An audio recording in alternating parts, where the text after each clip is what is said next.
এসে গেছে লাল গরু।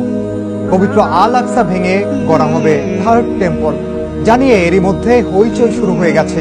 বিশেষ করে ইহুদি ধর্মের এই লাল গরুর তাৎপর্য অত্যন্ত গুরুত্বপূর্ণ হিসেবে বিবেচনা করা হয়। আসলে এই লাল গরুর তাৎপর্য কি বলা হচ্ছে তাই জানাবো এবারের প্রতিবেদনে। এই লাল গরুকে হত্যার পর একে পুড়িয়ে এর ভস্য মেশানো পানি দিয়ে পবিত্র হবে ইহুদি জাতি। এই রীতি পালনের পরেই আল আকসা মসজিদে প্রবেশ করতে পারবে ইহুদিরা এবং মসজিদ ভেঙে ইসরায়েল তৈরি করবে তাদের উপাসনালয় থার্ড টেম্পল। আর এরপরই আবির্ভাব ঘটবে তাদের রাজনৈতিক এবং ধর্মীয় নেতা একজন মাসিয়াহ। ইসলামের ভাষ্য অনুযায়ী ইহুদিদের এই মাসিয়াহ দাজ্জাল, যে কিনা গোটা বিশ্ব শাসন ব্যবস্থার একক নিয়ন্ত্রণ নিয়ে নেবে। হাইকেলে সুলাইমানি আর মসজিদ আকসা এক নয়। যে ছবিটা আপনাদেরকে গুগলে দেখানো হয় হলুদ বর্ণের, এটা মসজিদুল আকসা নয়। ওই মসজিদুল আকসা যেখানে আছে সেখানে তারা তৃতীয় হাইকেলে সুলাইমানি বা থার্ড টেম্পল নির্মাণ করতে চায়। এই কারণে ওদের উদ্দেশ্য ওইটা দখল করা নয়, বরং ওটাকে ভেঙে ফেলা।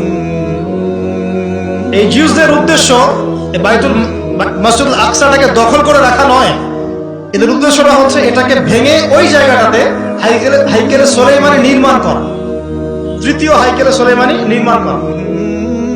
এগুলো তথ্য সব জায়গায় পাবেন না, ভালো করে বোঝার চেষ্টা করুন। সুলাইমান আলাইহিস সালামের সময় এভাবেই চলতে লাগলো। মাশাআল্লাহ। তখন কি তারা মুসলিম ছিল না? তখন কি তারা ভালো ছিল না খারাপ ছিল? ভালো ছিল। আল্লাহ পাক তাদেরকে একটা ওয়াদা করেছিলেন, তোমরা যদি সৎ থাকো, ভালো থাকো, ফাসাদ সৃষ্টি না করো, তোমরা এখানে থাকবে। আর যদি তোমরা এখানে ফাসাদ সৃষ্টি করো, অসৎ হও, আমার অবাধ্যচারণ করো, তোমাদেরকে এখান থেকে আমরা বের করে দেব। এই ছিল বনী ইসরাইলের সাথে আল্লাহ পাকের চুক্তি। আর আল্লাহ পাক এটাও বলেছেন, লা তুফসিদুন্না ফিল আরদি মাররাতাইন, তোমরা কিন্তু দুইবার ফাসাদ করবা এই পৃথিবীতে। এই তোমরা বলতে বনী ইসরাইল কয়বার ফাসাদ করবে? দুইবার। এরপর এই ওয়াদা থাকলো। সুলাইমান আলাইহিস সালামের সময় চলতে লাগলো। আস্তে আস্তে আস্তে আস্তে ওদের অধঃপতনের যুগ শুরু হতে লাগলো। ওরা সুদ খাওয়া শুরু করলো। ওরা আলোচনা করে, আমরা যেমন আলোচনা করি আমাদের মাহদি আসবে, দেখো এই দুর্যোগ দুর্ভোগ চিরদিন থাকবে না, ইনশাআল্লাহ একজন মাহদি আসবেন, ইনশাআল্লাহ ঈসা ইবনে মারইয়াম আবার আসবেন, ইনশাআল্লাহ আবার ইসলামের খেলাফত বাস্তবায়িত হবে, আমরা বলি না? আল্লাহ পাক তাদের মাসিহকে পাঠালেন। আসল নাম হলো মাসিহ ঈসা ইবনে মারইয়াম। কি নাম? ঈসা ইবনে মারইয়াম।